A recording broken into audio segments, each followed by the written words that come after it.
In this lesson, we're going to talk about the Android activity lifecycle. The activity lifecycle is important to understand because an app can go through different stages in Android. For example, if your app is running and then the user gets a phone call, the app is actually paused at that time, and then when the user has completed the phone call, they may want to go back to the application, but they don't want the application to restart from scratch. They want it to go back to where they had left off. To understand how to do this correctly, you have to understand the activity lifecycle.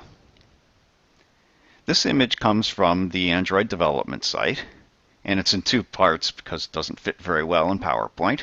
But the first step is where the activity is launched. And at that point, the code will get an onCreate event. After the onCreate, we'll get an onStart event. And assuming that the app continues, it may get an onResume, but at that point, the activity will be running, as you can see in that green area. Now, if the activity is paused because another activity, like a phone call, or they wanted to go to the contacts form or something like that, occurs, an onPause event will occur.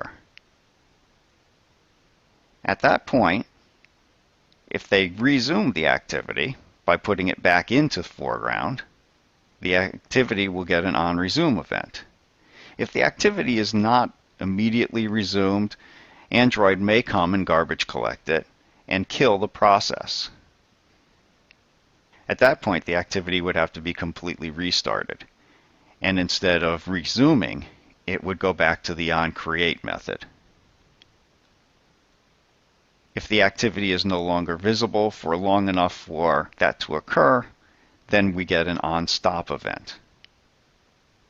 And then finally, after onStop, there's an onDestroy event. And at that point, the activity is completely shut down.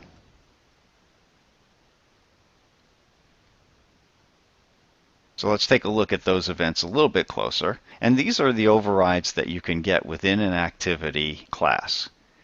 So any of these methods can be handled. We've handled the onCreate event in every activity that we've created. So the onCreate event is called when the activity is first created. The onRestored event is called after an activity has been stopped, but prior to it being started again. So this is always followed by an onStart event. And the onStart follows an onCreate or an onRestart, and it's called when the activity is becoming visible to the user. So we've actually gone through the onCreate, and within the onCreate, we've taken all the resources and created our view objects and loaded data, and that's done in the onCreate. Then in onStart, that's when the activity actually starts to become visible to the user. The onResume is called when an activity can start interacting with their user, and that's particularly important after an onPause.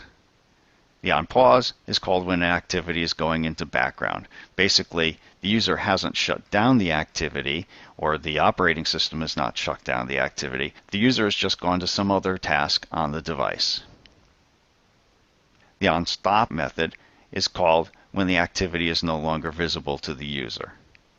And finally, you get the onDestroy method. Let's take a look at the sequence of events.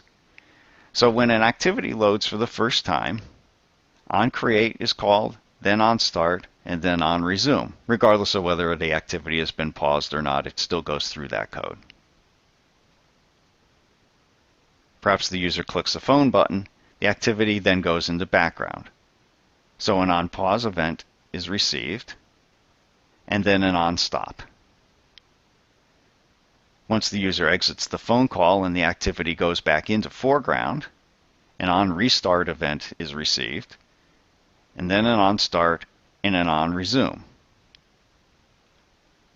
If the user clicks the back button from the initial screen of the activity in an effort to close it, or within code you call the finish method, the activity will call onPause first, and then onStop, and then onDestroy. That's when the activity is fully destroyed and removed from memory.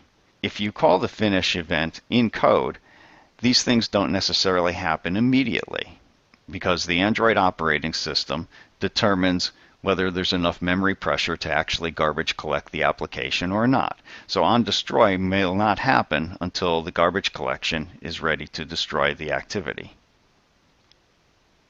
So that's the activity lifecycle. In future lessons, we'll be talking about other Android application elements.